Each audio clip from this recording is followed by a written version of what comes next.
Bismillah, Assalamualaikum warahmatullahi wabarakatuh. Waalaikumsalam warahmatullahi wabarakatuh.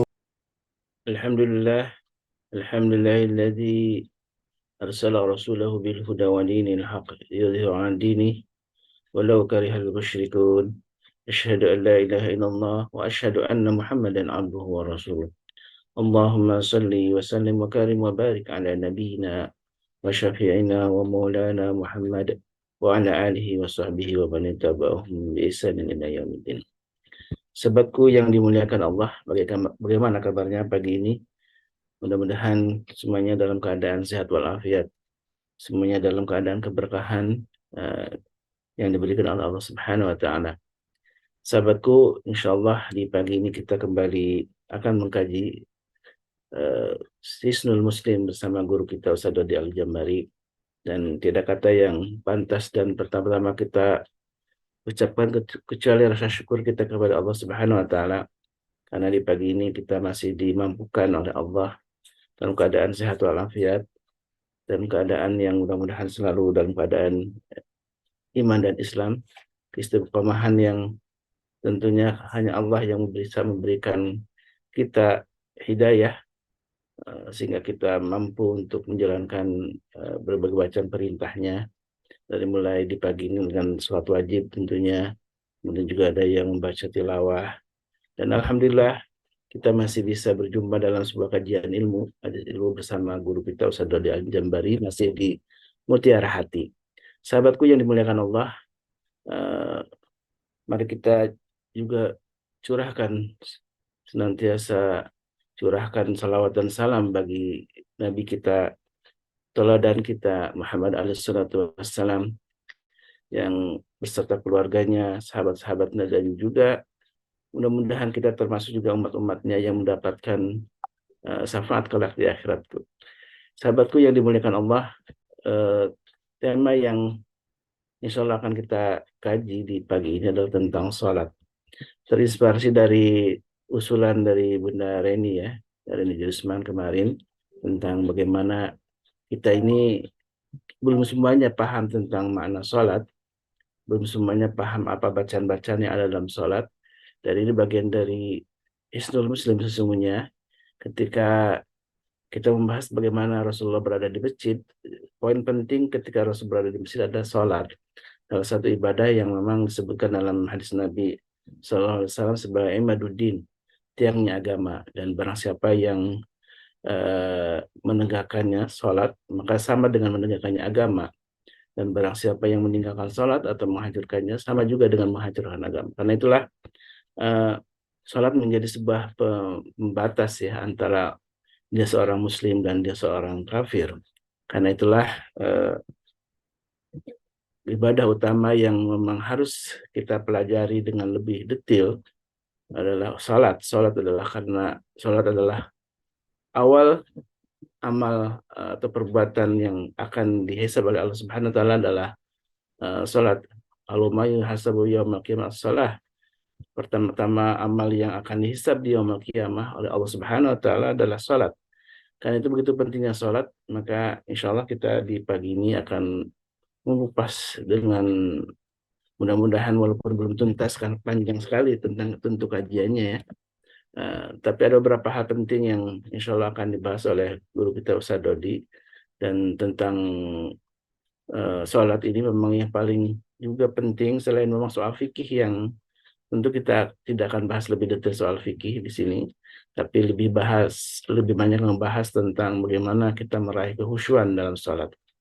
Karena khusyuk ini eh, disebutkan dalam Al-Quran Al-Karim juga sangat berat ya, kecuali kepada orang-orang yang eh, memang yang disebutkan orang Al-Quran, orang yang eh, khusyuk, sholat itu berat kecuali kepada orang yang khusyuk.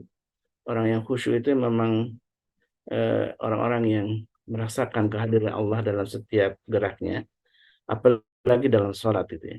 Karena sholat adalah sebuah eh, silatun atau sebuah hubungan, sebuah perjumpaan antara bainal abdi wa rabbihi, antara seorang hamba bersama dengan Tuhannya. Karena itulah sholat menjadi sebuah ukuran bagi kita semua, ukuran bagaimana perilaku yang lainnya ketika sholatnya sudah baik. Insya Allah perilaku yang lainnya menjadi baik. Tapi kita tentu menemukan ya di antara kita, di sekitar kita banyak orang yang masih sholat tapi juga masih berbuat maksiat. Tentu ini adalah hal yang sangat kontradiktif gitu ya. Karena sholat itu inna sholata tanha 'anil fahsya'i wal munkar. Sesungguhnya sholat ini akan mencegah dari perbuatan fahsya wal munkar, perbuatan keji dan juga perbuatan munkar. Kenapa masih juga perbuatan dosa itu dilakukan, sementara masih juga sholat juga dilakukan oleh orang itu, tentu adalah ada yang salah dalam sholatnya. Dan insya Allah inilah yang salah satu dibahas oleh guru kita Ustaz Dodi Al-Jambari. Dan Alhamdulillah guru kita sudah hadir, dan kita mungkin masih dalam persiapan sambil menunggu beliau untuk siap. eh, Kami ikatkan kembali ini di bulan haram, bulan yang penuh dengan lipatan pahala. Maka mudah-mudahan kita bisa memanfaatkannya untuk memanfaatkan dengan baik di bulan haram ini dengan berbagai amal soleh dan berbagai macam kebaikan yang insya Allah akan dilipat gandakan pahalanya oleh Allah Subhanahu Wa Taala. Dimulai dengan sholat wajib tentunya, kemudian juga ada amal-amal yang sangat dianjurkan di pagi hari, yaitu sedekah ya. Karena sedekah di pagi hari ini luar biasa. Para malaikat datang turun ke bumi, ke langit dunia, kemudian para malaikat, ada dua orang malaikat yang mendoakan kita semua. Yang satu mendoakan kepada kebaikan karena orang itu adalah orang itu masuk kepada orang yang senantiasa berinfak di pagi hari. Malaikat berdoa, Allahumma ati munfiqan khalafa. Ya Allah, berikan kepada orang yang berinfak di pagi hari ini dengan balasan yang banyak. Tapi satu malaikat lagi berdoa kepada Allah Subhanahu Wa Taala, Allahumma ati mumsikan talafa. Ya Allah, berikan kepada orang yang pelit di pagi hari ini, tidak mau bersedekah, tidak mau berbagi dengan orang lain, eh, tidak mau mendukung jihad fisabilillah dalam bentuk harta dengan mumsikan talafa, orang yang senantiasa menahan hartanya untuk berjuang berjihad di jalan Allah. Ini disebutkan dengan doa yang oleh malaikat disebutkan memsikan talafa, yaitu orang-orang yang menahan diri untuk berjuang dengan harta ini, talafa, mendapat kehancuran, mendapat kebinasaan. Mudah-mudahan kita bukan termasuk orang-orang yang tadi memsikan talafa itu yang didoakan oleh malaikat, itu orang-orang yang meraih kehancuran karena kepelitan kita, karena kita menahan harta kita untuk berjuang di jalan Allah. Dan Alhamdulillah di pagi ini kita akan mencoba menata diri kita dengan salah satu tema penting yang saya sebutkan tadi, amal yang pertama kali dihisab oleh Allah Subhanahu Wa Taala di akhirat, yaitu sholat ya, karena ini sabda Nabi kita Sallallahu Alaihi Wasallam. Assalamualaikum, kaifa halukum sadodi? Waalaikumsalam warahmatullahi wabarakatuh. Alhamdulillah bikhair. Wal-afiyat barakatuh da'aikum. Alhamdulillah. Wa anta kaifa? Alhamdulillah bi khairin, alhamdulillah. Saat ini saya terinspirasi kemarin ya dari pertanyaan Bu Reni Jayusman ya tentang bagaimana kita memahami sholat nih. Jangan-jangan memang kita masih hafal bacaannya tapi tidak tahu apa yang dibaca. Dan memahami bacaan itu adalah salah satu bagian dari kehusuan ya. Karena mana mungkin tidak bisa khusyuk lebih baik gitu ketika kita tidak tahu apa yang dibaca gitu ya. Karena dalam Al-Quran itu banyak sekali ya zikir-zikir, banyak sekali doa-doa yang kita panjatkan kepada Allah. Dan ketika kita paham maknanya tentu akan lebih khusyuk gitu saja. Baik, Ustaz, Fadhil untuk memulai kajian Ustaz. Baik. Bismillah, salatu wassalamu ala rasulillah. Assalamualaikum warahmatullahi wabarakatuh. Waalaikumsalam warahmatullahi wabarakatuh. Innal hamdalillahi nahmaduhu wa nasta'inuhu wa nastaghfiruh wa na'udzu billahi min syururi anfusina wa min sayyiati a'malina. May yahdihillahu fala mudilla lahu wa may yudlil falan tajida lahu waliyan mursyida. Asyhadu an la ilaha illallah wahdahu la syarikalah wa asyhadu anna Muhammadan abduhu wa rasuluhu la nabi wa rasul ba'da. Allahumma salli wa sallim wa barik ala nabiyyina Muhammadin wa ala alihi wa sahbihi wa mawala wa la hawla wa la quwata illa billah ma ba'd.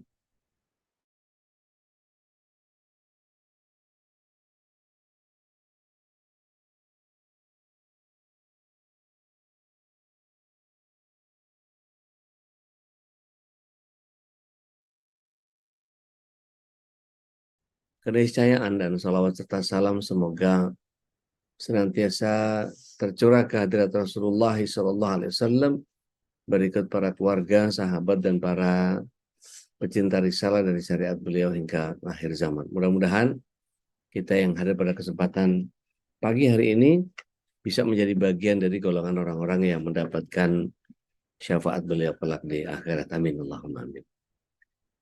Izin pagi ini saya menyampaikan aplikasi yang saya kemarin sempat singgung, yakni nanti bisa di-share itu pakai Android ya.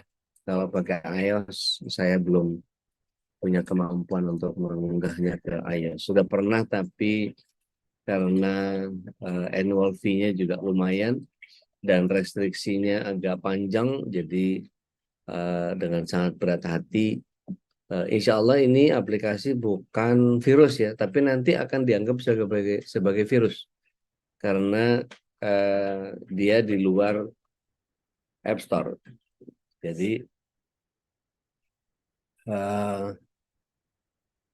silakan saja dicoba, diunggah dari sana. Saya juga insya Allah berikan kopinya ke grup ya. Insya Allah manfaat sesuai dengan peruntukannya. Itu dari mulai awal sampai akhir.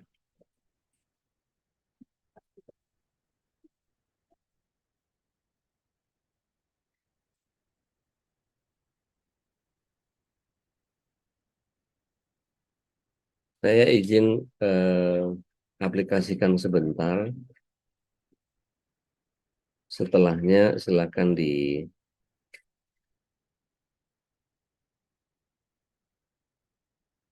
dicoba sendiri ya.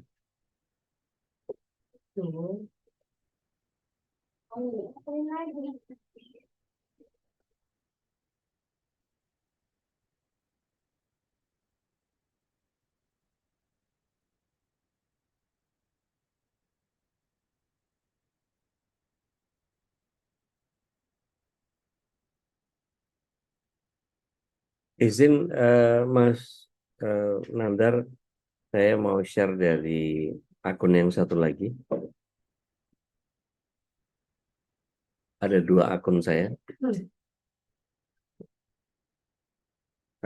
Syukran, jazakallahu khair.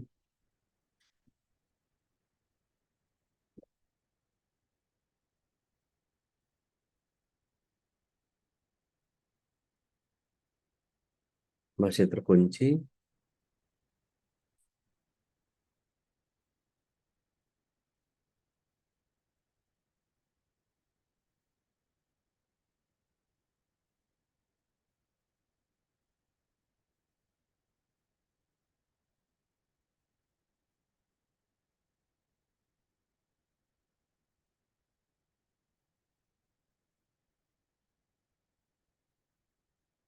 Udah ya, tapi udah bawa casannya. Iya, masih. Jangan lupa Ya. itu.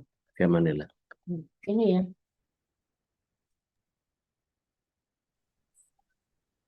Sudah jadi co-host ya, Sen?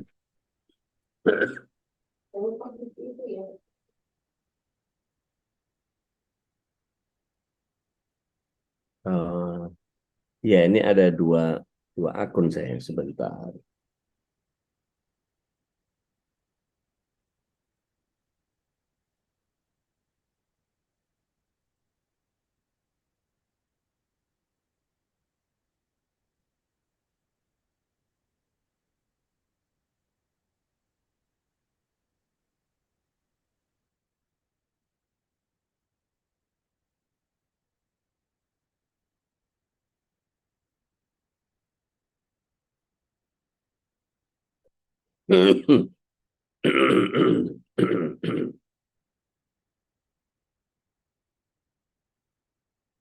Baik, izinkan saya share berkait dengan apa yang saya sebut sebagai aplikasi 360. Waduh, lupa saya pakai iOS. Mestinya pakai Android. Ada yang bisa bantu share, Mas Selo mungkin? Izin. Atau siapa yang punya pakai komputer juga tapi pakai HP kan bisa masuk tuh. Izin. Tapi intinya di sana akan bisa kita gunakan satu persatu. Mas Selo bisa coba buka? Eh, belum bisa Ustaz, HP baru satu soalnya. Kalau Baik, saya buka ini nanti hilang zoomnya. baik. Enggak sih mestinya. Coba buka di chat itu. Qadarullah nih anak dan istri rehlah jadi saya nggak bisa pinjam HP-nya. Nah, itu bisa. Nah, ini dia. Itu dari mulai niat, takbir, bersedekah, rukuk, itidal, dan seterusnya. Kita contoh misalnya takbir. Nah, ini ya takbir. Coba klik dalilnya. Nah, di sini di scroll aja sampai bawah itu ada semua dalilnya di situ. Di back, tolong di back. Baik, ke video. Nah, ini langsung tersambung ke aplikasi YouTube ya, salat.com, cara salat.com. Baik, boleh dikembalikan di back. Ya, oke. Medical benefit.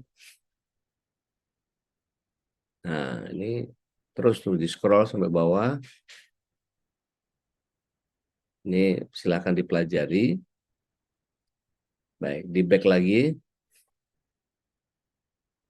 Oke, di rotate itu bisa sampai kemudian diperbesar dan kemudian di pinch out.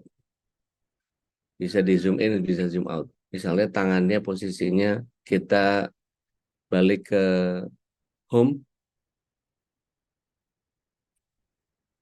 Iya, kita rukuk misalnya, ambil rukuk. Kita bisa tahu posisinya rukuk itu seperti apa, tangannya ada di mana, dan posisi tangannya lurus, kemudian bisa diputar. Jadi daripada nyuruh Ustadz, coba lihat sebelah sini, sebelah situ, Ustadz, ini bisa digeser-geser itu, dan kemudian masuk ke bagian itu. Dan itu bisa di close bagian yang sebelah bar yang diperhatikan itu. Jadi nanti dilihat lagi dalilnya seperti apa, medical benefitnya seperti apa, dan seterusnya. Ya, baik. Syukran, jazakumullahu khair. Mudah-mudahan ini jadi bagian yang kemudian membuat kita menjadi bisa memahaminya, seluruh gerakannya bisa digunakan. Baik, ini dianggapnya virus ya nanti kalau diinstal ya. Tapi insya Allah ini nggak ada virus sama sekali. Dan insya Allah nggak ada hubungannya sama aplikasi finance apapun ya dari bagian itu. Dan insya Allah yang kemudian kita akan pelajari satu demi satu adalah bagian yang sebetulnya membuat kita menjadi bisa memahami bahwa apa yang kita kerjakan ini sesuai dengan apa yang Rasulullah SAW contohkan. Contoh misalnya gitu ya, dari mulai awal, kalau kita melihat bagaimana Rasulullah SAW melakukan sholat begitu ya, ketika kita tahu sholat itu isinya takbiratul ihram, iftitah, kemudian ruku, i'tidal, sholat, ketika sujud atau di antara dua sujud, kemudian tasyahud awal, tasyahud akhir, dan salam. Itu bagian yang paling utama. Nah, mari kita pelajari dari takbir yang paling awal, takbiratul ihram. Kenapa dinamakan takbiratul ihram? Takbiratul ihram itu yang dimaksud adalah begitu mulai takbir, maka semua persoalan yang tadi halal menjadi haram. Sebelum takbir, boleh minum, boleh ngobrol, boleh buka HP, boleh makan buah, boleh ngeteh, boleh ngopi, boleh ini, itu, apa, segala macam. Tapi begitu Allahu Akbar, semuanya menjadi ihram, menjadi haram semua. Ya, dijaga semua. Maka ini dinamakan juga takbiratul ula. Ya, yakni takbir pertama ketika kita memulai sholat. Yang kemudian diawali juga dengan niat. Nah, ini. Nanti kita siap-siap berantem kalau bicara fikih ya. Karena niat itu ada sebagian ulama dari kalangan Syafi'iyah yang kemudian membolehkan talafuz bin niyah. Akan tetapi memang tidak didapati dari Rasulullah SAW talafuz bin niyah, karena niat itu adalah amalan hati. Sehingga ketika kita Allahu Akbar, tanamkan niat. Ya, tanamkan niat bahwa saya ini sedang sholat, ya, dan kemudian membesarkan nama Allah SWT dan memulai sholat itu seluruh rangkaiannya ketika kita berhadapan dengan Allah SWT. Nah, ini yang kemudian sering kali saya sampaikan tentang Ali. Ketika mulai wudhu saja, Ali bin Abi Thalib karamallahu wajahu menjadi sosok yang kemudian senantiasa mencoba untuk masuk ke dalam sebuah pemahaman bahwa as-sholatu mi'rajul mu'min, meskipun hadisnya lemah. As-sholatu mi'rajul mu'min, sholat itu mi'rajnya orang yang beriman. Maka ketika beliau dari mulai wudhu saja, air matanya sudah menderas. Dan lebih deras daripada air wudhunya. Artinya beliau mencoba untuk menghadirkan secara imajiner bahwa betapa Rasulullah SAW yang ketika Mi'raj kemudian langsung bersirobak pandang dengan Allah Subhanahu wa taala di Baitul Ma'mur, sedangkan Allah Subhanahu wa taala ada di Arsy. Maka dikatakan dalam kitab Dardir jaraknya adalah sekitar 40 hijab, yang satu hijabnya antara bumi dan langit. Dan ini Masya Allah, begitu Rasulullah SAW melihat cahaya yang terang yang disebut dengan Nurullah, cahaya Allah. Jadi Allah SWT tidak pernah bersirobak pandang dengan Rasulullah SAW dalam bentuk wajah ke wajah. Ya, tapi Rasulullah SAW melihat Allah SWT dalam bentuk nur. Kemudian Rasulullah SAW langsung tersungkur dalam sujudnya sambil menyatakan, semua penghormatan, semua kebaikan dipersembahkan kepadamu, semua keberkahan dikembalikan kepadamu, dengan lafaz at-tahiyatul mubarakatus shalawatut thayyibatu lillah. Jadi yang namanya penghormatan, kebaikan, keberkahan itu semua dikembalikan kepada Allah. Maka dalam tahiyat kita menyatakan at-tahiyatul mubarakatus shalawatut thayyibatu lillah. Maka Allah Subhanahu wa taala di Arsy menjawab salam kepada Rasulullah SAW, bukan menjawab salam, memberikan salam kepada Rasulullah SAW dengan panggilan yang sangat luar biasa. Allah SWT memanggil Rasulullah SAW itu dengan panggilan yang jarang menyebut nama. Kalau kepada nabi-nabi yang lain, ya Adam, ya Nuh, ya Musa, ya Ibrahim. Tapi kalau kepada Rasulullah Muhammad SAW, Allah SWT selalu punya sebutan yang mulia. Ya ayuhan nabi, ya ayuhal muzammil, ya ayuhal mudaththir, ya, dan macam-macam. Dan itu banyak sekali kemuliaan-kemuliaan yang Allah SWT panggilkan kepada Rasulullah SAW. Dan ketika kembali lagi kepada takbir tadi, bahwa Ali bin Abi Thalib menghadirkan situasi itu kepada sholatnya. Sehingga ketika Allahu Akbar, yang besar hanya Allah, yang paling besar adalah Allah, yang lain kecil. Nah, pada kondisi itu kita membesarkan nama Allah SWT. Dan Rasulullah SAW itu membaca takbirnya dengan suara keras sampai makmum di belakang beliau mendengarnya.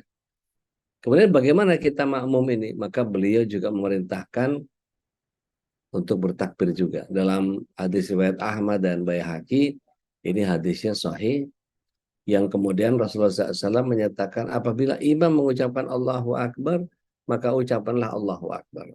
Tapi jangan membersamai atau mendahului. Jadi betul-betul Allahu Akbar, Allahu Akbar. Jadi tuntaskan dulu Rasulullah SAW atau imam membaca takbirnya, baru kemudian kita mengerjakan takbirnya. Nah, bagaimana dengan niat? Niat ini adalah amalan hati. Ketika kita wudhu, mau ngapain? Mau sholat kan? Nah, sama seperti ketika kita melihat air mau minum. Tidak pernah kita mengungkapkan ketika melihat air itu, saya mau minum karena Allah Ta'ala, nggak ada. Ya. Tapi kita minum aja. Niatnya di mana? Di dalam hati. Ya. Ketika kita mau nggaruk bagian tubuh kita yang gatal, nggak pernah saya menggaruk tubuh saya karena Allah Ta'ala. Itu disebutkan begitu, nggak ada. Kita kerjakan saja, ya garuk-garuk aja, emang niatnya garuk gitu. Nah, maka semua dikembalikan kepada niat. Kemudian membaca iftitah yang Rasulullah SAW contohkan sebagai apa? Sebagai cara untuk kemudian tidak terburu-buru di dalam sholatnya. Ada seorang sahabat yang kemudian mengerjakan sholat, dia tidak membaca iftitah. Maka Rasulullah SAW mengatakan orang ini terburu-buru. Artinya apa? Penghormatan kita kepada Allah Subhanahu wa Ta'ala membuka sholat itu, kan saya pernah sampaikan bahwa bacaan iftitah itu banyak ya. Ada kurang lebih sekitar 14 lafaz. Dari Allahumma ba'id baini wa baina khotoyaya kama ba'adta bainal masyriqi wal maghrib dan seterusnya. Itu yang kemudian membuka sholat itu kemudian menjadi pengantar, istilahnya kalau kita ketok-ketok rumah orang itu ada unggah-ungguhnya gitu. Kalau di Sumatera terkenal dengan pantunnya gitu ya. Kalau di Melayu itu ada berbagi apa namanya gayung bersambut dengan pantun gitu ya. Kalau di Betawi itu ada istilah, kalau palang pintu itu apa imbal-imbalan pantun tuh gitu ya. Dan itu biasanya jadi bagian yang ya memang begitu unggah-ungguhnya gitu. Sama kayak orang Jawa itu kalau namu gitu ya, itu punya filosofi yang sangat tinggi gitu. Kayak saya pernah datang ke satu acara perkenalan keluarga, itu disuguhin teh, tapi gulanya nggak diaduk. Jadi teh kasih gula, tapi gulanya apa namanya menep di bawah gitu, apa mengendap di bagian bawah. Kemudian begitu dipersilakan minum, ayo silahkan diminum. Pada kaget karena anggapan orang Jawa itu kalau disuguhin teh ya pasti manis. Tidak seperti kita di Jawa Barat ya. Jawa Barat itu ya teh kosong gitu, nggak ada. Kalau orang Medan bilang teh kosong, teh nggak ada gulanya gitu. Nah tapi kemudian kalau orang Jawa kebiasaannya adalah minumnya teh manis, apa istilahnya kalau orang Jawa itu nas gitel gitu ya, panas lagi kental gitu. Terus ada nas pet gitel gitu, panas sepet legi kental gitu. Itu apa ciri khasnya orang Jawa kalau minum teh gitu ya. Berbeda dengan Jepang, berbeda dengan Cina, Korea dan lain-lain. Kemudian pada saat itu ada hal yang luar biasa ketika diminum kaget, maka si tuan rumah menyampaikan kepada si calon pengantin, ini pesan kami buat calon pengantin supaya ketika menjalani pernikahan nanti tidak hanya mencari manisnya saja. Jadi untuk menghadirkan manisnya ada upaya. Baru dibagiin sendok, gitu. Baru dibagiin sendok. Terus kemudian baru diaduk, gitu. Jadi diaduk supaya apa? Supaya hidup ini memang harus dikacau, harus diaduk-aduk supaya manis. Jadi tidak boleh hanya menikmati bagian manisnya saja ketika kita minum, terus kita dapat manis langsung gitu. Enggak, ini betul-betul dihadirkan dengan situasi yang sangat luar biasa ketika menjadi filosofi daripada apa yang dihadirkan. Jadi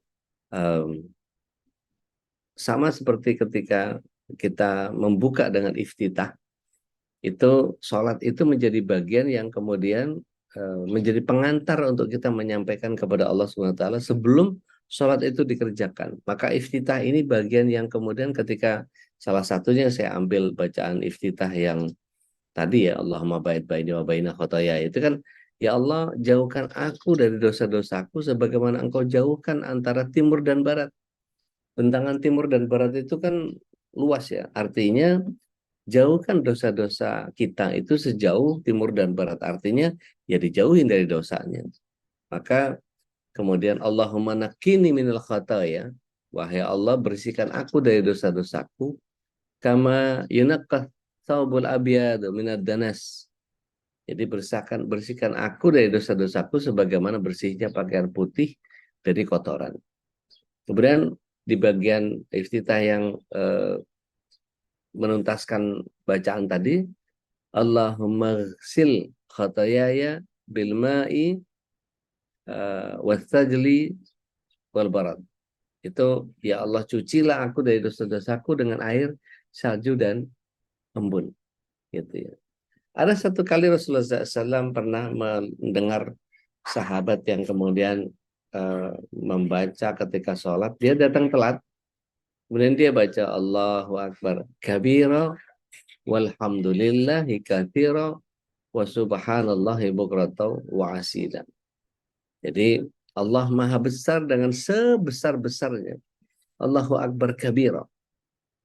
Walhamdulillahi katsira, dan segala pujian bagi Allah dengan pujian yang banyak. Wa subhanallahi bukratan wa asila, dan Maha Suci Allah pada waktu pagi dan di waktu petang. Artinya semua masa menjadi bagian yang kemudian Allah Maha Suci dengan kemuliaan as-salamnya.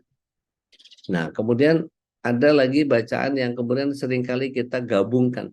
Inni wajahtu wajhiya lilladzi fataras samawati wal arda hanifan wa ma ana minal musyrikin inna sholati wa nusuki wa mahyaya wa mamati lillahi rabbil alamin la syarika lahu wa bidzalika umirtu wa ana awwalul muslimin. Ini bagian yang kemudian seringkali digabung. Ya, udah Allahu Akbar kabiro, pakai ini wajahtu wajhiya, tambahin lagi inna sholati wa nusuki, padahal itu adalah lafaz iftitah yang bisa dibaca cuman hanya satu saja. Kita dari kecil dengan buku bacaan sholat lengkap itu biasanya diajarin membacanya iftitah itu sampai 3 atau 4 doa ditumpuk jadi satu gitu ya. Nah, apa maknanya? Ini wajah tu wajahnya lilladzi fataras samawati wal arda hanifan wa ma ana minal musyrikin. Sungguh aku hadapkan wajahku ini kepada Allah yang telah menciptakan langit dan bumi dalam keadaan tunduk, dan aku bukanlah dari golongan orang-orang musyrik. Nah, ini kemudian kalau ketuker-tuker kita bacanya gitu ya, kalau nggak paham, wa ana awalul muslimin itu dalam pengertian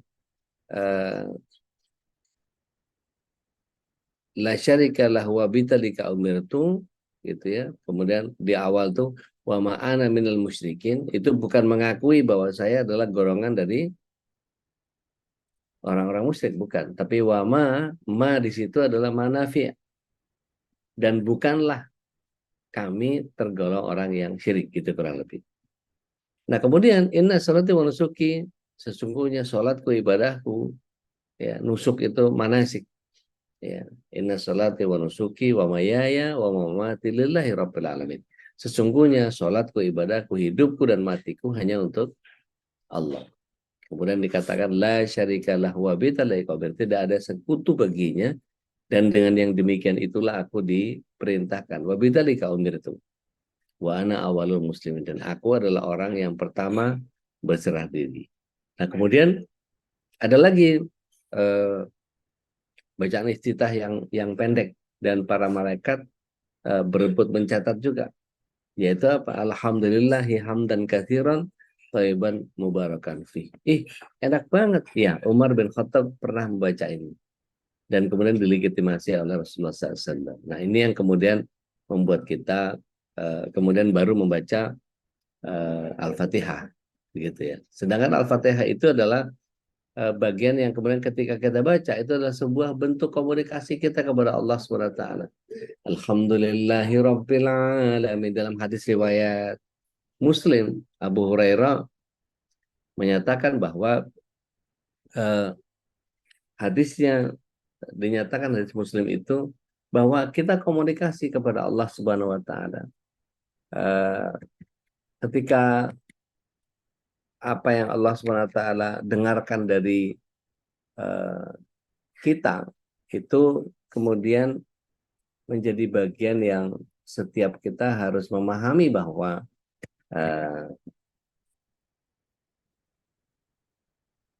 permintaan-permintaan gitu ya, yang kemudian kita lantunkan dalam Al-Fatihah itu, artinya ketika kita mengatakan Alhamdulillahirabbil alamin, itu bagian yang kemudian disebut sebagai bagian yang hambaku memujiku, dikatakan begitu oleh Allah Subhanahu wa taala. Jadi ketika kita bicara tentang Ar-Rahmanir Rahim, hambaku memujiku, gitu. Kemudian ketika kita membaca Maliki Yaumiddin, itu bagian yang kemudian Allah lagi-lagi menyatakan bahwa ada bagian yang disebut sebagai iftitah itu bagian yang kemudian menjadi komunikasi sepenuhnya kita kepada Allah SWT, maka disebut tidak sah kalau orang kemudian tidak membaca Al-Fatihah, begitu ya. Dan kemudian ketika kita membaca Al-Fatihah itu menjadi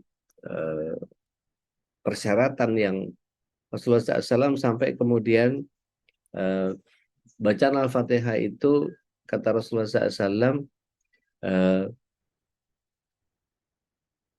ada paruan antara iyyaka na'budu itu kepada Allah dan wa iyyaka nasta'in itu kepada kita. Jadi iyyaka na'budu wa iyyaka nasta'in, hambaku meminta kepadaku dan hambaku beribadah kepadaku. Maka setelahnya ihdinas siratal mustaqim, itu adalah bagian di mana kita, itu bagian kita semua. Siratal ladzina an'amta 'alaihim, itu minta kepada Allah supaya kita berada di sirat yang kemudian para nabi, para siddiqin, para anbiya, para syuhada, ya, wassalihin, itu ada di sirat itu. Ghairil maghdubi 'alaihim waladdallin, itu bagian yang kemudian setiap orang meminta kepada Allah SWT, bukanlah jalan yang kau berikan kepada Nasrani dan Yahudi, gitu. Nah, kemudian sampai kemudian dikatakan makmumnya itu diminta untuk membaca. Ini ada pendapat yang berbeda ya soal membaca Al-Fatihah bagi makmum. Yang pertama, Al-Fatihah tidak wajib ya dalam persoalan-persoalan yang kemudian kita, seperti yang saya bilang, kalau masalah fikih ini kita berantem ya. Pendapat yang pertama dikatakan bahwa Al-Fatihah tidak wajib baik bagi imam maupun makmum ataupun munfarid, baik sholat yang sirriyah maupun jahriyah.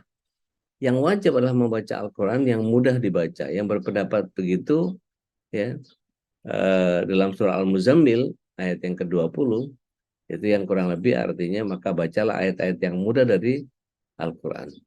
Dan kemudian sabda Rasulullah SAW, bacalah apa yang mudah bagimu dari Al-Quran. Gitu ya. Pendapat kedua, menyatakan bahwa Al-Fatihah ini rukun bagi imam, bagi makmum, maupun dia sholat munfarid. Baik yang sholat-sholat yang sir maupun yang jahriyah. Sir itu zuhur asar. Ya. Yang jahar, yang dibunyikan, itu subuh, maghrib, isya. Gitu. Juga bagi orang yang ikut sholat jamaah sejak awal, maka dinyatakan rukun. Nah, ini yang paling sering kita pahami. Kemudian pendapat ketiga menyatakan bahwa baca Al-Fatihah itu rukun bagi imam dan munfarid, tapi tidak wajib bagi makmum secara mutlak. Baik sholatnya yang sir maupun yang jahar. Dan pendapat keempat mengatakan bahwa baca Al-Fatihah adalah rukun bagi imam dan munfarid dalam sholat, baik yang siriyah maupun jahriyah. Tapi rukun bagi makmum dalam sholat siriyah saja, jahriyahnya tidak. Gitu. Nah, ada beberapa pendapat beberapa yang kemudian pertama adanya perintah untuk membaca Al-Fatihah setelah penafian sholat jika tidak membacanya. Jadi membaca Al-Fatihah adalah rukun, gitu. Karena dikatakan oleh Rasulullah SAW adalah tidak ada sholat bagi orang yang tidak membaca Fatihatul Kitab. Ya, sabda beliau ini tidak ada sholat berarti apa? Ini penolakan. Jadi tidak boleh kita tidak baca Al-Fatihah. Gitu ya. Jadi secara syar'i memang harus dibaca apapun mazhabnya, gitu ya. Jadi penafian tadi itu jika tidak mungkin dimaknai sebagai penafian wujud, maka maknanya adalah keabsahan, gitu. Jadi kalau penafian keabsahan itu artinya penafian wujud secara syar'i, kalau nggak mungkin dimaknai sebagai penolakan keabsahan, maka maknanya ya penafian kesempurnaan. Maka ini tingkatan penafian. Syekh Utsaimin pernah juga menyatakan bahwa Rasulullah SAW menyampaikan tidak ada sholat bagi orang yang tidak membaca Fatihatul Kitab.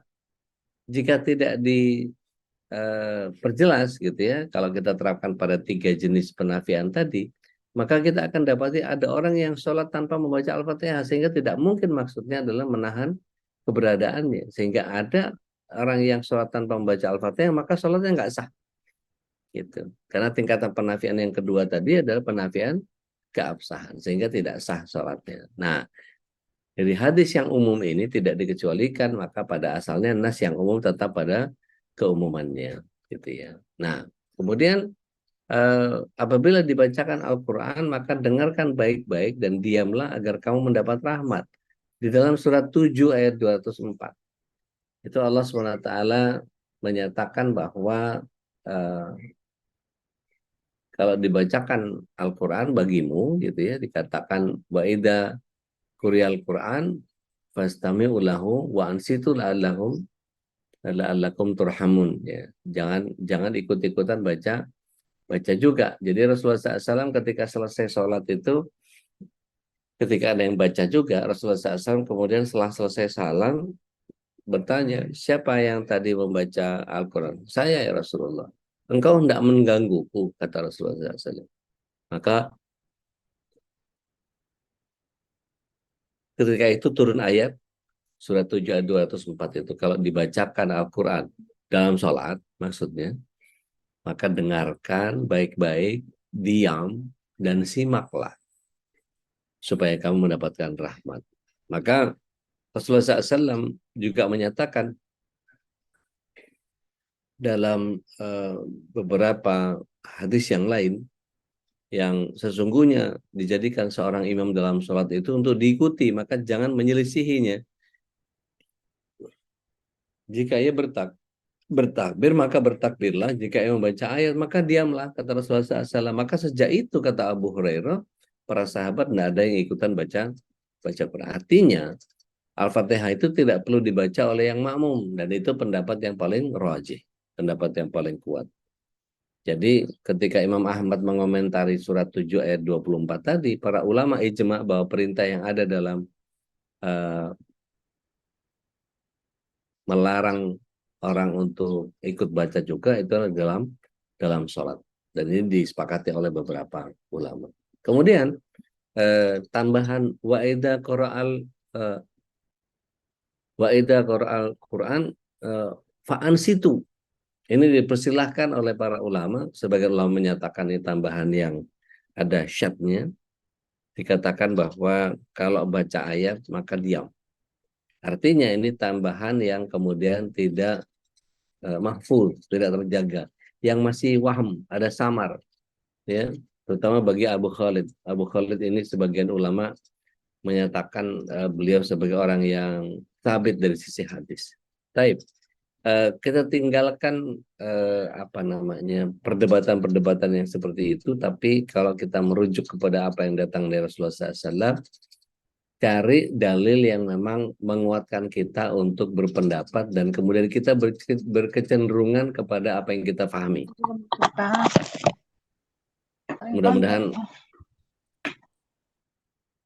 Mudah-mudahan nggak bingung dengan apa yang saya sampaikan, karena bahasanya kadang-kadang kalau kita pahami secara letterlek begitu ya, kadang-kadang terjemahan atau terjemahan itu tidak bisa persis seperti apa yang Rasulullah SAW sampaikan.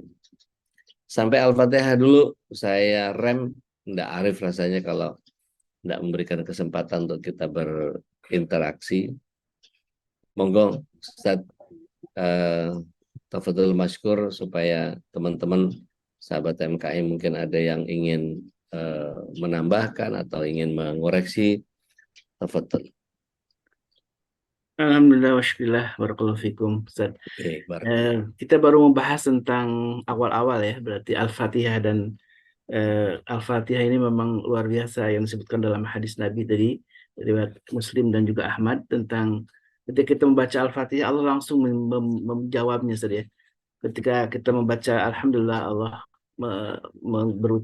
berfirman Hamidani abdi gitu, dan Allah, hambaku sedang memujiku, dan itu luar biasa. Sebenarnya kalau kita hayati luar biasa ya, ada interaksi sebenarnya ketika kita sholat dengan Allah Subhanahu Wa Taala. Cuman kita tidak mendengar langsung gitu ya. Tapi ada hadis Nabi yang sesungguhnya sudah menjelaskan bagaimana jawaban Allah ketika kita membaca Al-Fatihah. Iya, itu bentuk komunikasi kita kepada Allah SWT secara langsung. Baik, silakan jamaah yang dimuliakan Allah yang ingin bertanya atau sharing, silakan. Kalau enggak ada saya lanjut nih. Al-Fatihah ini kalau tadi soal fikih kan sudah jelas sudah ya, tidak perlu bingung katanya, karena ada beberapa pendapat yang bisa diikuti, dan yang paling penting sebenarnya penghayatan dari surat Al-Fatihah itu ya. Nah, Ketika Al-Fatihah itu dihayati dengan penuh kekhusyuan, sebenarnya di awal-awal aja kita sudah langsung mendapat jawaban dari Allah Subhanahu Wa Taala ketika membaca Al-Fatihah. Ya. Mbak Reni, monggo. Mbak Reni silakan. Salam mitos apa yuk? Iya, sari. Kita kok tak mitos-mitos kak iso raisene. Iya, Pak. Pak, saya mau tanya, itu kalau Monggo. doa itu harus lengkap semuanya atau hanya Enggak, salah satu aja cukup. salah satu saja? Itu sampai di mana? Katanya tadi ada 14. Iya. Yang jenengan biasa baca yang mana? Allahu Akbar kabiroh, Allahu Akbar kabiroh. Nah, sampai terusin baca. Nek kon maca suka jadi lah. Sing biasa sampean maca. Allahu Akbar kabiroh dikasih Rasulullah. Allahu Akbar kabiroh. Berkabirah, alhamdulillah. Aduh, kok jadi lagi sih. Allahu Akbar kabiroh dikasih. Walhamdulillahi katsira. Katsira. Wa subhanallah. Wasbanallah wasilah. Subhanallah. Kuratau. Ibu kuratau. Oh iya, Allah Akbar kabiran kasira wasbanallah. Aduh. Nek kongkon dikongkon kok bisa Wa subhanallah ibu kuratau wa asila. Nah, iya sampai sampai situ sudah boleh baca ta'awuz, baca Al-Fatihah. Oh, sudah boleh. Hanya sampai situ aja boleh. Kemudian nanti salat yang lain lagi, misalnya duha atau duhur nanti atau asar mau diganti dengan ini wajah tuh wajah, ya boleh. Oh, langsung maksudnya Iya, nggak pertama usah langsung pakai kabiro. Allahu Oh, Akbar, inna salati wa nusuki wa mayaya. Boleh.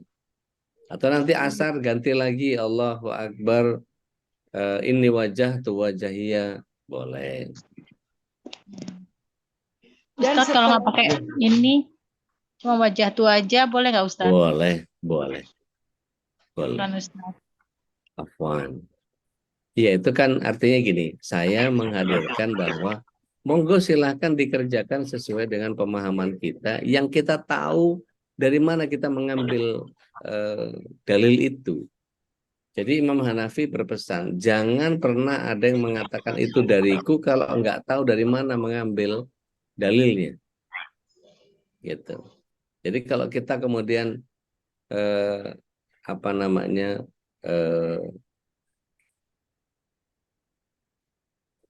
memahami bahwa apa yang Allah Subhanahu wa taala hadirkan untuk kita itu sebagai tadi yang Ustaz Khalid sampaikan, ini sebuah komunikasi kepada Allah Subhanahu wa taala. Jadi jangan cuma lafazi. Jangan cuma lafaznya benar tapi hati dan pikiran dan perasaannya nggak nyambung sama Allah. Nah, itu bahkan ada satu buku yang tipis menyatakan bahwa sejatinya ada azab Allah terhadap orang-orang yang ibadah. Yang seperti apa? Dikatakan di situ adalah orang yang lalai hatinya. Yang orang tidak punya rasa takut sama sekali. Jadi ketika dia sholat, mungkin saya nggak tahu ya, ada beberapa orang yang unik-unik menurut saya. Sambil sholat itu sambil garuk-garuk. Ada aja yang digaruk. Yang inilah, yang kepala lah, yang ntar geser lagi kuping lah. Ntar yang ada aja kita yang dikerjain. Nggak tumakninah. Makanya kemudian sampai beberapa ulama menuliskan di Bulughul Maram tentang lebih dari 3 gerakan batal sholatnya. Itu sebetulnya untuk nakut-nakutin aja. Tapi sebetulnya kalau dilihat dari keabsahan dalilnya nggak ada, gitu. Jadi artinya sampai hal-hal yang seperti itu diperhatikan, gitu. Kalau Ali saja bisa dicabut panah di badannya pada saat dia sholat sampai dia nggak tahu, berarti kadang-kadang kita lagi sholat yang ngejar nyamuk gitu. Itu bagian yang kemudian membuat kita jadi ya harus kita pahami bahwa kita belum connect sama Allah. Atau jangan-jangan itu cara Allah SWT untuk mencabut kenikmatan ibadah kita. Untuk merenggut kelezatan iman yang kita punya. Masya Allah. Naudzubillah min dalik. Ustaz. Berapa sering kita sholat kemudian tidak nyambung sama Allah. Sholat badannya doang, tapi pikiran kemana-mana. Naudzubillah min dalik gitu. Silakan, ini ada pertanyaan Ustaz di chat Ibu Dwi ya. Saya bacakan Ustaz. Saya pernah Tafadhol. mendengarkan kajian setelah lafaz iyyaka na'budu wa iyyaka nasta'in diselipkan doa selain untuk menyampaikan hajat permintaan pada Allah, juga menimbulkan rasa bahwa dalam sholat kita sedang menghadap Allah, juga bisa khusyuk katanya. Jadi nggak membaca hanya iyyaka na'budu wa iyyaka nasta'in. Ini bagaimana Ustaz? Apakah boleh apa ini memang membatalkan sholat kita ditambahin itu? Taib. Bismillah, salatu wassalamu ala rasulillah. Selalu kalau kita bicara tentang Islam, apa-apa yang diperintahkan, apa-apa yang dilarang, selalu berujung kepada dalil. Kalau ada dalil yang membolehkan itu, monggo silahkan, nggak ada masalah. Gitu. Tapi kalau nggak ada, jangan ngarang. Gitu. Mau ngejelasin ini itu apa segala macam, kalau emang ada dalilnya, monggo silahkan, nggak apa-apa. Tapi kalau nggak ada, ya jangan membuat sesuatu yang kemudian tidak ada. Karena Allah SWT menyatakan, Rasulullah SAW menyatakan bahwa man amalan amila laisa min amruna fahuwa raddun, gitu. Ini mohon maaf ini asam lambung saya naik terus dari pagi. Gitu. Jadi kalau ada yang berpendapat begitu, hadirkan dalilnya. Gitu. Dalam surat 4 ayat ke-59 itu kan Allah SWT menyatakan bahwa wahai orang yang beriman, taatilah Allah dan Rasulnya. Fa in tanazatum fi syai'in, kalau kau berbeda pendapat terhadap segala sesuatu, farudhuhu ila Allah wa rasuli, kembalikan kepada Al-Qur'an dan sunnahnya, gitu. Dan itu lebih baik. Gitu. Taib. Umu, mangga. Winona. Ya, afwan Ustaz. Assalamualaikum warahmatullahi wabarakatuh Ustaz. Waalaikumsalam warahmatullahi wabarakatuh. Ana mau tanya tentang pakaian sholat buat yang akhwat. Ini kan katanya kan nggak boleh terlihat dagu, terus sama kaki. Karena Ana lihat di Masjidil Haram sama Nabawi banyak yang nggak pakai kaos kaki tuh Ustaz. Itu gimana ya? Kaki masih terlihat. Syukur Ustaz. Taib. Bismillah, salatu wassalamu ala Rasulillah. Kalau kita bicara idealisme itu kan apa yang datang dari Rasulullah SAW dan para istrinya ya. Itu idealisme. Bahwa ketika ada orang begitu banyak di Masjidil Haram itu, kemudian belum memahami sampai tingkat kesempurnaan segala dagu, segala kaki, ketutup apa, segala macam dan seterusnya. Ya mereka yang belum paham. Buat kita yang udah paham, ya terus syiarkan itu. Jadi kalau kita melihat bahwa, mohon maaf ya, kita ini kadang-kadang terlalu sibuk sama orang lain gitu, tapi nggak mau sibuk sama urusan kita sendiri gitu. Wallahu a'lam. Jadi Masya baiknya Allah. bagaimana Ustaz buat yang akhwat? Jadi biar kita paham Ustaz. Iya, Syukran. dari kesempurnaan dalil itu memang harus tertutup atau boleh terbuka? Kan harus tertutup. Maka usahakan tertutup. Gitu. Nah, Ustaz. Syukran. Dari sampai kan itu sekarang itu ada yang jilbab yang khusus buat dagu itu sampai itu dulu yang dipasang gitu. Itu dulu yang dipasang, kemudian kayak semacam ciput gitu. Itu dulu dagunya dulu yang ditutup, kemudian baru masuk ke bagian kepalanya, dan itu bahannya bahan-bahan likra begitu. Itu dagunya ditutup. Kalau kita mau ideal gitu ya, maka Ustazah Lutfiah Sungkar Allah yarham itu yang paling ideal gitu. Tapi kan kalau orang mau begitu semua, waduh, dia bilang ribet bener, gue mesti pakai segitu banyak, mesti pakai hijab panjang, pakai mesti pakai hijab yang orang pahami sekarang kan, hijab itu kan khimar gitu. Padahal kalau mau diurut nih, dari menutup aurat itu pertama ada yang namanya khimar, kemudian baru hijab gitu. Nah, yang sekarang kita pahami di sini karena sering ke Tanah Abang, maka udah istilah orang Tanah Abang yang dipakai gitu. Segala jilbab syahrini lah, segala apalah, segala wah macam-macam lah gitu ya. Disebutnya ini itu apa segala macam. Tapi maksud saya kalau rujukan kita adalah Rasulullah SAW, maka jelas bahwa beberapa hadis yang menyatakan tentang itu, kesempurnaan menutup seluruh tubuh itu bahkan sampai ke kaos kaki gitu. Jadi kalau misalnya kita lihat ada begitu banyak orang yang mengerjakan kesalahan, ya itu tugas kita untuk ngingetin gitu. Makanya di Masjidil Haram itu ada askar juga askariyah yang kemudian selalu menghimbau orang untuk karena saya pernah menemukan juga ada orang Pakistan kalau nggak salah, dia pakai cadar tapi nggak pakai kaos kaki gitu.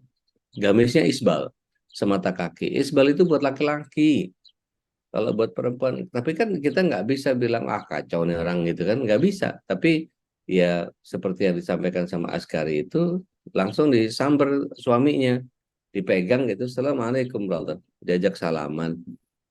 Dia bilang ini luar biasa, istri antum ini menutup auratnya luar biasa, dipuji dulu gitu. Terus kemudian dia dalam bahasa Arab ngejelasin bahwa ada mumtaz, ini bagus banget pakai cadar segala macam. Tapi kakinya juga harus mesti tutup dan bajunya mesti agak panjang, karena Rasulullah SAW menyatakan kalau laki-laki itu, kalau ini kaki ya, kalau ini kaki ini dari mata kaki ini sejengkal sampai setengah betis gitu ya, itu setengah betis buat laki-laki.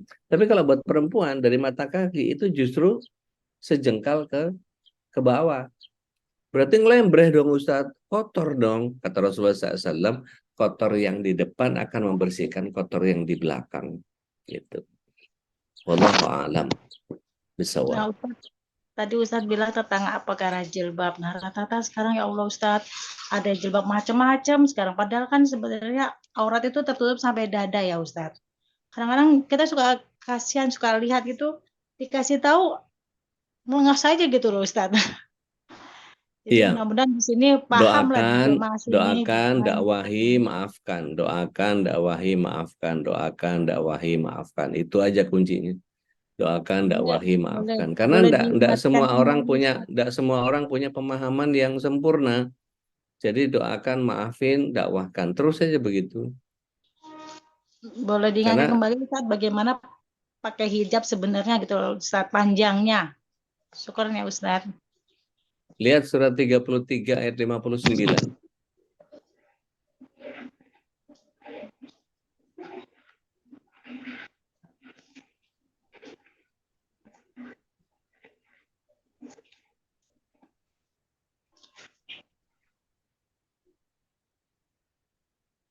Silakan Om. Apa Ustadz ada di jalan? Oh, silakan yang lain. Ada yang bisa bantu? Karena paham sih Ustadz itu tentang yang julurkan sampai dadamu Ustadz. Nah, itu aja disampaikan ke dia. Syukran, Kadang-kadang ibu sama jazakumullahu anak khair. sama loh Ini Ustadz. Mas Nandar. Jadi diminta untuk mengelurkan jilbab ke seluruh tubuh. Kaki termasuk tubuh nggak? Termasuk. Gitu. Maka dalam hadis ya Rasulullah SAW menyatakan waktu itu wanita yang sudah baligh maka wajib baginya menutup seluruh tubuhnya illa hada wahada kata Rasulullah SAW, wajah dan tangan. Di Indonesia diterjemahkan tapak tangan, sehingga apa yang terjadi, punggung tangannya ditutup dengan pakai extension, pakai apa, handshock atau apalah istilahnya sekarang itu, hand gear apalah ya. Manset Ustadz. Manset. Ya, kalau manset kan cuma sampai sini, Ada ini yang sampai handshock. tutup tangan ke Ustadz. Iya, itu istilahnya macam-macam, yang handshock lah, hand Nah, gear lah, apa segala macam. Itu orang Tanah Abang semua yang punya istilah itu.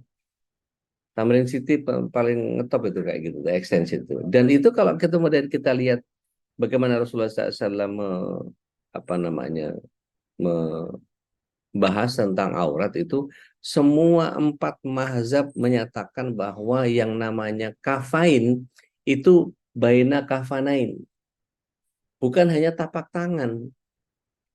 Kalau kita menerjemahkan kafain itu sebagai tapak tangan itu cuma dalamnya doang. Padahal yang dimaksud adalah baina kafanain, dohiron wabatinan, yang luarnya juga yang dalamnya. Jadi kalau kita sudah pakai manset pergelangan seperti ini sudah benar. Maka punggung tangan pun tampak dalam keadaan sholat, nggak ada masalah.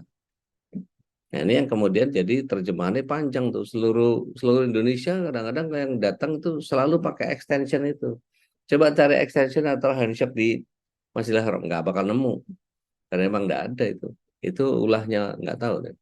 Penjahit-penjahit Tasik apa dari mana tuh? Ustadz Kholis paham tuh. Baik, kita membahas tentang makna, bukan persoalan fikihnya ya. Kita sedang membahas maknanya, bukan terjebak kepada bagian itu. Assalamualaikum. Waalaikumsalam, silakan Bu Elvina. Waalaikumsalam. Siapa ini? Saya Bu Elvina Ustadz dari Depok. Allahu Akbar. Mestinya raise hand dulu jadi ketahuan. Gimana Bu Elvina? Ya, menurut saya yang tadi bahwa apa bajunya kan panjang itu kan pasti suka kena tanah ya kan. Kalau kita Iya. lagi keluar masjid misalnya, kalau lagi sholat di mana, pasti kan kena tanah. Apakah sah kalau kita memakainya pada saat untuk sholat sekalian karena nggak bawa jilbab? Bawa, Sah. bukan Sah. meskipun kotor. Sah. Karena Rasulullah SAW yang bilang kotor itu najis, bukan kotor. Oke. Jadi kotor dalam Islam itu bukan debu, bukan tanah. Oh, iya. Tapi yang dimaksud kotor adalah najis. Dan najis itu bisa dihilangkan dengan cara menghilangkan syaknya dengan mencucinya. Boleh nggak kita misalnya ini ada syak nih, nggak tahu nih apa Iya. kotoran kucing, apa kotoran anjing ada sekitar sini, nanti kelewat kesapu sama apa namanya baju kita gitu. Tapi yakinlah ketika Rasulullah SAW menyatakan bahwa debu yang di depan membersihkan debu yang di belakang, Masya Allah. yakinlah sama Rasulullah SAW gitu. Mohon maaf, Baik, kalau itu tidak diyakini, balik lagi ke surat 4 ayat 65. Dikatakan tidak beriman kalau tidak mau berhukum kepada Rasulullah SAW. Kan gitu jadi. Ngeri urusannya. Gitu. Jazakallah Ustaz. Terima Kata kasih. barakallahu fiik. Dengan senang hati. Silakan yang lain. Silakan. Inti dari surah Al-Fatihah itu doa ihdinas siratal mustaqim, ya udah. Enggak. Inti surah Al-Fatihah itu dari mulai awal sampai akhir itu intinya. Jadi bahwa istilahnya Al-Fatihah itu adalah bagian yang kemudian iyyaka na'budu wa iyyaka nasta'in, itu penegasannya justru. Jadi bagian awal itu muji-muji Allah, ibaratnya ngerayu gitu ya. Ini istilah saya aja. Nggak ada ulama yang menjelaskan itu. Ketika kita bilang alhamdulillahirabbil alamin, segala puji bagi Allah yang memiliki alam semesta, Ar-Rahmanir Rahim, lagi Maha Penyayang, lagi Maha Pengasih. Maliki Yaumiddin, yang menguasai hari akhir. Iyyaka na'budu wa iyyaka nasta'in. Hanya kepadamu lah kami beribadah dan hanya kepadamu lah kami memohon pertolongan. Itu sebetulnya penghambaan kita kepada Allah Subhanahu wa taala. Jadi dirayu-rayu dulu, Allahnya baru minta. Jadi ada sopannya lah gitu. Baru kemudian ihdinas siratal mustaqim, tunjuki kami kepada jalan yang lurus. Jalan yang mana? Siratal ladzina an'amta 'alaihim, yang sudah diberikan kepada para nabi, para syuhada, para siddiqin, para sholihin, gitu. Baru kemudian ghairil maghdubi 'alaihim waladdallin, bukan kepada orang yang sesat Yahudi dan orang-orang yang kau murkai, ya, Nasrani, gitu. Maka kemudian lafaz aminnya itu kemudian menjadi dibenci sama Yahudi, gitu. Wallahu a'lam. Dan alhamdulillah Ustaz, Tuan Guru sedang menyusun sebuah buku tentang tadabbur Al-Fatihah. Jadi jamaah Masya Allah. Masya Allah. bisa nanti tambah mendalami tentang memaknai Al-Fatihah Insya ini Allah. dengan membaca bukunya Tuan Guru ya dalam tadabbur yang di malam hari ini, kemudian dituliskan dalam sebuah buku, insya Allah mungkin dalam akhir bulan ini mudah-mudahan bisa selesai dan bisa juga dimiliki oleh jamaah. Jadi untuk menambah kehusyuan tentu kita harus memahami dan mentadaburi ya ayat demi ayat yang kita baca, dan tadi salah satunya sudah diulas oleh guru kita Ustadz Dodi, dan mudah-mudahan jamaah juga melanjutkan ya dengan mentadaburinya. Dan alhamdulillah kita ada kajian di malam hari bersama Tuan Guru, itu mengkaji ayat demi ayat dalam Al-Quranul Karim, dan Al-Fatihah sudah lewat sebenarnya, kita sudah lagi membahas tentang surat Al-Lail gitu ya. Silakan jamaah yang ingin menambah pengetahuannya dan kekhusyuannya dalam sholat dengan cara memahami ayat demi ayat dengan mengikuti tadabbur di malam hari bersama Tuan Guru Subhan Fajar.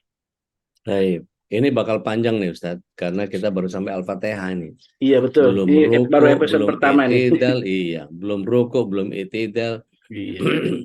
Mudah-mudahan dipantengin terus nih. Alhamdulillah.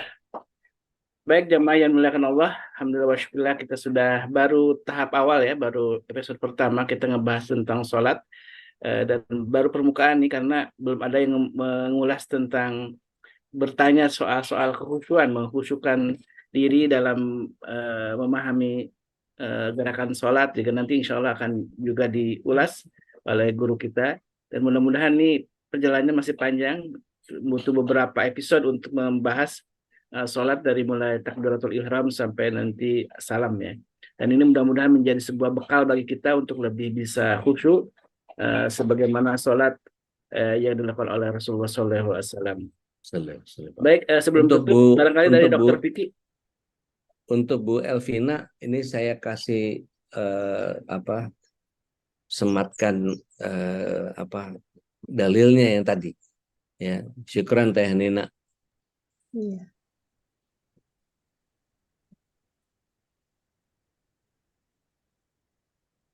Baik, Dr. Vicky, tafadhol masykur. Silakan Dokter Vicky.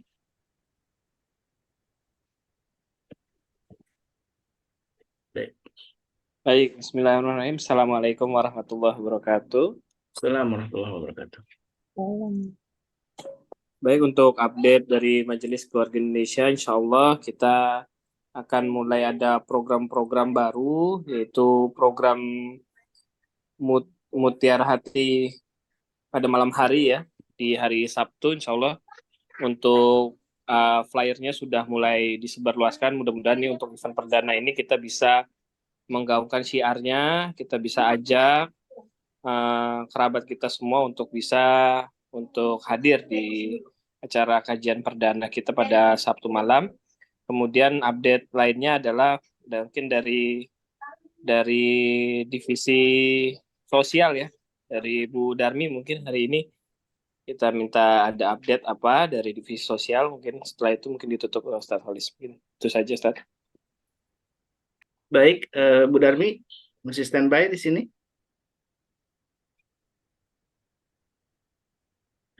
Baik, insya Allah di tanggal 2 September ya, kita akan menyelenggarakan hajatan yang ketiga, keempat ya. Kegiatan yang pertama kali kita lakukan di luar istilahnya di luar kandang, karena biasanya kita hitanan massal selalu ada di rumah Betawi ya, Babe Haikal di Condet, dan sekarang kita ingin mencoba melakukan kegiatan-kegiatan hitanan massal di berbagai tempat, salah satunya di Tangerang. Silakan Ustaz Selo, ini sampaikan. Assalamualaikum warahmatullahi wabarakatuh. Wassalamualaikum warahmatullahi wabarakatuh. Udah, alhamdulillah penjelasannya luar biasa. Ustaz Khalis, Ustaz Khair. Ini mau nambahin Dokter Vicky tadi dan Bude Darmi ya. Jadi kita di sini MKI mengajak teman-teman jamaah semuanya untuk terlibat secara aktif ya, jangan cuma pasif, pengennya aktif banget di seluruh kegiatan MKI. Nah, sudah setahun lebih ini alhamdulillah pengajian kita berjalan, alhamdulillah bagus banget gitu ya, responnya meningkat. Nah, sekarang tinggal masuk ke area offline, event. Nah, event ini seperti yang tadi Ustaz Khalis bilang, kita masal dan baksos. Jadi keterlibatan jamaah tuh itu penting banget tuh Ustaz Khalis tuh. Itu dalam baksos itu bentuk apapun ya. Jadi mudah-mudahan kalau ada kepanitiaan yang harus dibentuk tuh di bawah Budi Darmi, boleh tuh ikut bareng-bareng meramaikan lah bahasanya kan gitu. Jadi dakwah kita tuh terlihat lah sama orang-orang. Gitu Ustaz. Itu Ustaz Khalis. Alhamdulillah, ini ajakan yang perlu disambut oleh semuanya nih. Bu Darmi ngajak kita untuk ikut terlibat ke dalam kepanitiaan, dan mudah-mudahan ada waktu, dan bukan ada waktu, harus memaksakan ya waktunya kita, tenaga kita untuk berbuat baik kan. Bagi yang jauh jangan khawatir, karena juga bisa mengirimkan donasinya untuk baksos, untuk hitanan massal. Ini juga bagian dari partisipasi kita dalam amal soleh. Bu Darmi, sebagai penutup ada yang disampaikan? Terima kasih Ustaz Halis. Bismillahirrahmanirrahim. Assalamualaikum warahmatullahi wabarakatuh. Wassalamualaikum warahmatullahi wabarakatuh. Alhamdulillah, saya bersyukur acara insya Allah lancar, atas dukungan semua, tentunya atas izin Allah. Nanti kita tanggal 13 akan rapat gabungan dengan DKM. Saya juga sudah japin beberapa teman, artinya seperti tadi kata Kang Ustaz Selo, semua kita harapkan terlibat, apalagi sekitar Tangerang, Jakarta pun dekat sekarang, bisa dicapai dengan 20 menit udah sampai ke sini ya. Jadi pokoknya Bismillah, insya Allah acara kita yang lancar. Saya mohon dukungan dari semua. Dan baksos, alhamdulillah juga respon yang untuk baksos itu yang kita paket 150.000, alhamdulillah responnya sangat positif, sangat banyak yang sudah berdonasi, alhamdulillah. Demikian Ustaz Halis. Sudah tercapai target belum Bu Darmi yang untuk baksos dari berapa paket? Kita target kita kan 200 ya gitu. Masih ada waktu sudah 3 minggu. Kita kemarin sih update terakhir tuh masih di bawah 50 tapi di atas 30 gitu. Mudah-mudahan dalam minggu-minggu terakhir ini semakin banyak yang berdonasi dan acara kita berjalan lancar, insya Allah. Alhamdulillah ini masih ada peluang amal nih yang tadi disampaikan oleh Bu Darmi dari target 300 paket bakti untuk sosial ya, berupa beras, ada apa lagi tuh Bu Darmi? Beras, Tadabbur Al-Fatihah, Bukunya ya, Al-Quran. Al-Quran Mushaf ya. Silakan peluang amal yang jangan dilewatkan untuk kita semua untuk ikut mendukung kegiatan ini dan bagian dari upaya kita menjadi tadi orang-orang yang didoakan oleh malaikat munfiqan khalafa, orang-orang yang berinfak akan berganti yang lebih baik. Baik jamaah yang dimuliakan Allah, mari kita tutup kajian ini dan masih belum selesai sebenarnya tentang tema sholat karena masih panjang. Mudah-mudahan Allah mudahkan kita untuk kembali berjumpa dengan guru kita Ustaz Dodi di pekan depan ya, di setiap hari Selasa, Rabu dan Kamis, dan kajian ini adalah kajian yang insya Allah akan menambah keimanan kita dan kita menjadi orang-orang yang minas sholihin dan orang yang beramal soleh. Baik jamaah yang dimuliakan Allah, mari kita tutup kajiannya dengan doa kafaratul majlis. Subhanakallahumma wa bihamdika asyhadu an la ilaha illa anta astaghfiruka wa atubu ilaik. Al'afwu minkum wa billahi taufiq wal hidayah. Wassalamualaikum warahmatullahi wabarakatuh. Waalaikumsalam warahmatullahi wabarakatuh. Allahumma arhamna bil Qur'an